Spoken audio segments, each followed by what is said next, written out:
Manusia itu siapa? Manusia itu mangkanat mahasinuhu masawiyah fakai falatakunu masawihi masawiyah. Manusia itu orang ketika baik saja salah, apalagi pas salah. Coba saya misalnya pidato begini, di atas panggung saya orang alim pidato nasihati orang. Di saat yang sama seperti yang tanya Mas Wildan tadi, ada agak sopannya. Di situ ada mungkin orang yang lebih sepuh timbang saya. Masa lebih muda kok di atas?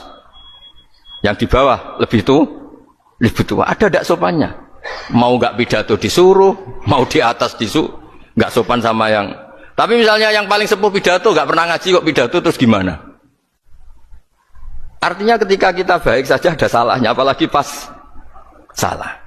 Sebab itu ajaran Rasulullah itu suruh berdoa Rabbana dzolamna anfusana. Sebelum minta itu merasa ya Allah kita ini mendolimi diri kita sendiri, karena dalam pilihan-pilihan itu pasti ada salahnya. Coba misalnya Anda bangun masjid habis 2 miliar, yang harusnya 1 miliar sudah jadi. Terus nanti suatu saat ketemu Allah ditanya, itu ada orang miskin, fakir miskin, yatim. Andai kan kamu sumbang 1 miliar itu sejahtera semua. Gara-gara kamu bangun masjid terlalu mewah. Ya tapi kadang-kadang orang kebaikannya itu orientasinya bangun masjid, gak tertarik nyumbang fakir. Saat itu cara berpikir gitu mau apa? Tapi kalau dia mau luhur manusia terbaik karena bangun masjid 2 miliar, coba diaudit secara kepentingan syar'i. Penting mana dengan ngasih makan fakir miskin? Penting mana dengan menikahkan janda misalnya? Penting mana dengan pendidikan? Apa artinya masjid mewah orang nggak tahu halal haram, nggak tahu najis, nggak tahu cara sesuci, nggak tahu cara adzan yang benar? Terus penting mana untuk beli kitab sama dipakai masjid? Apa artinya beli kitab apa tapi nggak makan? Penting mana makan sama beli kitab? Ada auditnya. Makanya manusia itu ketika baik pun disuruh istighfar, apalagi ketika salah. Nah dengan perasaan seperti itu kebencian pada orang lain luluh, karena potensi baik pada orang lain ternyata tinggi dan potensi salah ke kita juga tinggi. Nah dilatih gitu. Jadi di Ihya itu ada kitab tawaduk. Kitab tawaduk itu dilatih ketemu orang tua. Huwa aksaru ibadatan, dia mesti ibadahnya lebih banyak karena lebih tua timbang saya, pasti sholatnya lebih lama timbang saya.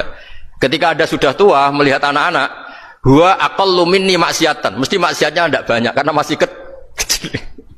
Terus ketika melihat orang fasik maksiat, la'alla wa yatubu alaih fa inna wa tawwabur rahim, mungkin Allah memberi tobat, bisa saja. Umar itu ingin bunuh Nabi, tapi Allah memberi tobat.